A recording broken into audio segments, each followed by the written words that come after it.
মোহনবাগান ঝড় জল পেরিয়ে আজকের ম্যাচটা জিতেছে।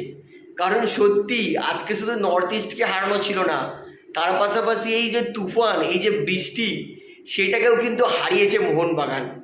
মানে সিরিয়াসলি বলছি, আজকের এই যে খেলাটা কতটা কষ্টকর ছিল, কিভাবে প্লেয়ারগুলো খেলেছে, বাই হ্যাটস অফ।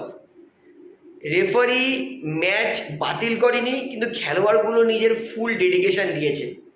দেখুন, একটা দল হারবে জিতবে, ম্যাচ পুরো খেলা হয়েছে, এটা খেলার পার্ট। হ্যাঁ, যদি নর্থ ইস্ট সমর্থক তারা বলবে যে এটা রেফারি আনফেয়ার করেছে, এই রেফারির অনেকক্ষণ আগে খেলা বন্ধ করে দেওয়া উচিত ছিল। এবং ম্যাচের শেষে যেটা দেখলাম যে নর্থ ইস্টের কোচ জুয়ান পেদ্রো বানালি তিনি পরিষ্কার রেফারির ওপর এটাই বলছিল যে তোমার খেলা বন্ধ করে দেওয়া উচিত ছিল। তো রেফারির মনে হয়েছে বল ড্রপ খাচ্ছিল, তাই রেফারি খেলা চালিয়ে গেছে। তো সেই বিষয়ে আমি যেতে চাই না যে খেলা যেত কি যেত না এই ওয়েদারে। রেফারির মনে হয়েছে, রেফারি ইন্ডিভিজুয়াল পার্সন, একটা রেফারি নয়, মাঠে 4-4টে রেফারি আছে, তাদের মনে হয়েছে যে খেলা যেত, তাই তারা খেলিয়েছে।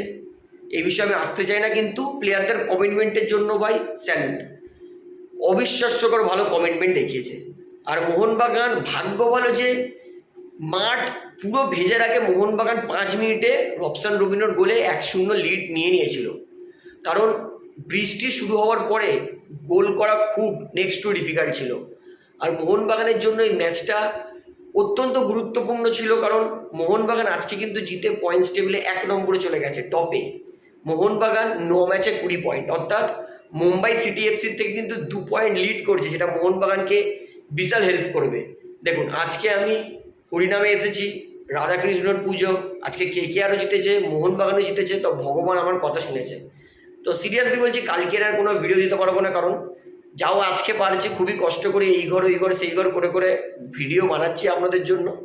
কালকে আর হবে না, তারপরের দিন নাও হতে পারে হাফবেলা। তো মোদ্দা কথা, আমি মোহনবাগান খেলায় খুবই খুশি। পুরো ম্যাচ অ্যানালাইসিস করতে পারছি না, কারণ ভীষণ ডিফিকাল্ট, সবাইকে চুপ করা যাবে না, এতজন আছে ঘরে। তো ম্যাচে আসি। আজকে সাহাল আব্দুল সামাদ, আমি বলবো প্রত্যেক ম্যাচে খেলানো উচিত, আর প্লেইং 11-এ খেলানো উচিত সাহাল আব্দুল সামাদকে। কারণ সাহাল ডিমির থেকে অনেক বেটার ফুটবল খেলছে, সেটা আমরা লাস্ট 2টো ম্যাচ দেখে নিয়েছি। আর আজকের কি বলবো, আজকের বিশেষ করে মোহনবাগানের প্লেয়াররা যখন দেখে যে বল যাচ্ছে না, তখন কিন্তু সব লব তুলে তুলে খেলেছে পুরো ম্যাচ। প্রশংসা করব টম অলডারেডের, অসাধারণ ডিফেন্স করেছে। থাপা ভাই ভীষণ চতুর চালাক প্লেয়ার। তো ওভারঅল আমি বলবো যে দারুণ ম্যাচটা আমি উপভোগ করেছি, আমাদের জন্য দারুণ লেগেছে। মোহনবাগান জিতেছে, এর থেকে বেশি খুশি আমি কিছু হতেই পারি না। তো এর বেশি কিছু বলছি না, তো ভিডিওটা এখানে শেষ করছি।